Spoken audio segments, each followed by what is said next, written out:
This edition of MacVoices is sponsored by Smile, the makers of the brand new PDF Pen Scan Plus for iPhone and iPad, as well as PDF Pen, PDF Pen Pro, PDF Pen for iPhone, PDF Pen for iPad, Text Expander Touch, and Disc Label. Find out more about all their great products at smilesoftware.com.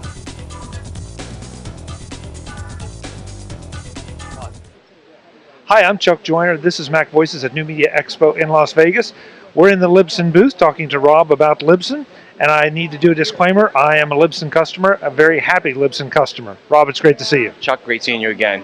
I've been a Libsyn customer now for a long time, Rob, and I really appreciate it because you guys have never failed me. I like to hear that. And thank you for being a long-time customer. I'm a long-time customer too, and I love Libsyn, and I love using the product, and I'm glad that you like it and that we haven't failed you. Okay, so now that we've got that out of the way, what is Libsyn? And you and I get to chat usually once a year here. Mm-hmm. What is new with Libsyn this year? All right. We're doing those one things that people always love. We're making change. We're actually changing the whole UI in the back end.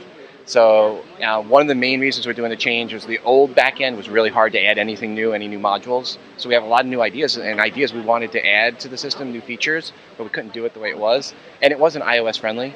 So the new Libsyn 4, which actually is live, if you're a Libsyn user, if you put 4.libsyn.com in the URL after you've logged in, it will bring you into the new system. You can see the whole new system. And it's iOS friendly. You can even edit and put it in descriptions in there with your iOS device now. So there's no more Flash. All Flash is gone, killed. So Steve Jobs would have been proud of the new system. Thank you for killing Flash. I always appreciate that. Rob, you're right. People resist change. And of course, as a producer of shows, we're busy. So we always get a little nervous when somebody's messing with our production process. All the old features are there. So, I mean, that was one of the things. Every feature that you had before or used to is there. Things are moved around just a little bit, but not too bad. And, there's a transition period to you can try it out go back to using 3, but I've been using 4, and I'm like really stuck in my ways, and I've been using 4 personally to do my post-release, and it's been working well for me. So. One of the great things I like about Libsyn is the ways you can use it. I mean, I can host my whole show there, everything. I can just host my media files there. You offer this nice range of stuff that isn't burdensome, but it's there for me to use as I need to, not as you tell me I have to. Yeah, I mean, we are here for if you're a superpower user and you just want to host a file and do everything else on your own, fine, you can do that. But most users are people that all they want to do is upload the file, put in the title, description, and hit publish and be done with it. And we have that capability, and that's the way most people use us. And we've added features. One of the things we just added a couple months ago was now, we call it on publish to LinkedIn. We had it before for Facebook and Twitter. So what I do personally, how I use this myself, I usually publish my show at 3 in the morning or 2 in the morning when I finish up. That's not a good time to send out a Facebook, a tweet, or saying, hey, my episode's up, because it's going to get caught in people will miss it. So I actually time my tweet, my Facebook post, and my LinkedIn post to 10 in the morning.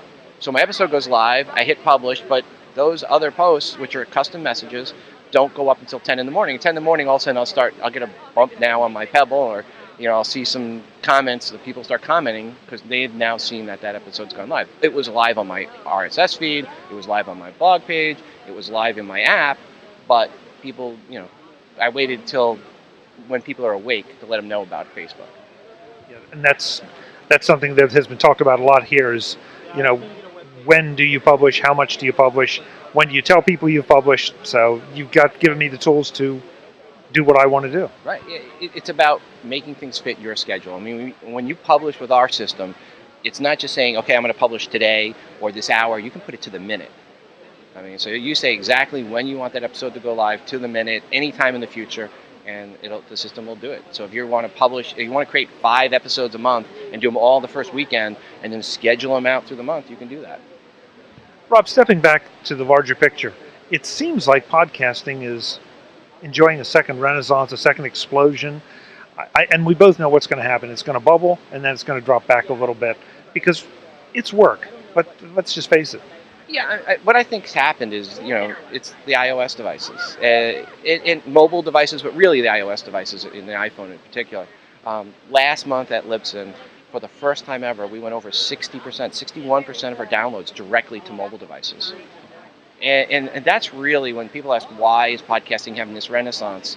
It's the fact that it's so easy to listen to a podcast. If I want to listen to a podcast, all I got to do is triple tap to get rid of the Zoom, but open up my screen and tap on go to the show I want to find, go to the app for that show, and that's it. It's so easy to listen to a podcast now, and that's it.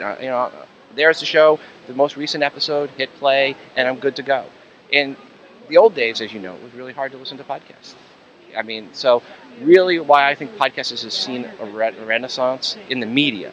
And I want to say, podcasting has grown continually. There isn't a spike. I mean, we saw 25% growth this past year from unique users from the beginning of the year to the end of the year, which is great. But it's the mobile, and it's really all been about mobile. So I don't think we're going to see too much of a pullback, because I think how they're consuming podcasts has changed. Yes, we'll see some podcasters come into it because they're chasing the buck, and they'll leave, because it's a lot of work. You just brought up something interesting, though. You said, I just tap my phone, I go to the show app, and I tap listen. So that means that shows have to have apps, which is an interesting trend, because, as you said, in the old days, we had aggregators all over the place, iTunes obviously being the big one. Are those days gone, or do you think that's a trend that's going the other direction, or is it just now a separate app-based distribution is developing? Let me see. About half the people that listen to podcasts listen to like 3 shows or less. And then the other half are listening to obviously 4 shows or more. Pretty easy math. So for the other half that are listening to 4 more, apps like the podcast app, which is the biggest, or Stitcher, or Downcast, or Podkicker, or Shifty Jelly Pocket Cast. So those fit that group, that other half of the audience, really well.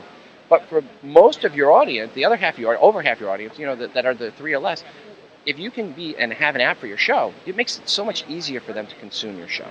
So for the majority of your audience, or right around half of it, if they can just go into their smartphone, tap on your app, tap play, that's it. If they can play Angry Birds, they can listen to your show. Okay? So I think, personally, I have an app for both my shows, Podcast for All-in-One, Today and iOS. And I have and actually we have one for the feed, which is one I do at Libsyn. And, we see good numbers for our apps. And that's something I didn't mention because we weren't going to get into it to start with, and that is, you're not just running Libsyn, you're not just doing the hosting of the stuff, you're actually eating your own dog food and producing shows. Yeah, I'm on 3 shows now regularly. The feed we do twice a month. I'm doing Podcast 4-in-1 again now once a month, and Today in iOS is supposed to be weekly, but they haven't gotten one since before Christmas because, well, it was before Christmas, and I'm here at this show, and they're not going to get one until next week. But it'll be more weekly throughout the year. But yeah, I'm doing, on average, about 7-8 episodes a month. I think that's really interesting, because that means that you know what we want, because you're one of us. You're not just somebody running a company. Yeah, and I'm lazy, and I'm doing my show at 2 in the morning, so I want tools that are easy to use. If you're doing it at 2 in the morning, I don't consider that lazy. Well, at 2 in the morning, I need as much sleep as I can get, so I'll put it that way. I want it as simple as possible. I want to be able to go in, type my show, it publishes to my blog, it publishes out everywhere, and I don't have to worry about it. So I got to ask, and I already know, but I'll ask you, what kind of pricing is there for Libsyn to host what and for which parts of the service? Okay, so it starts at $5 a month, and that'll get you 50 meg of new uploads every month.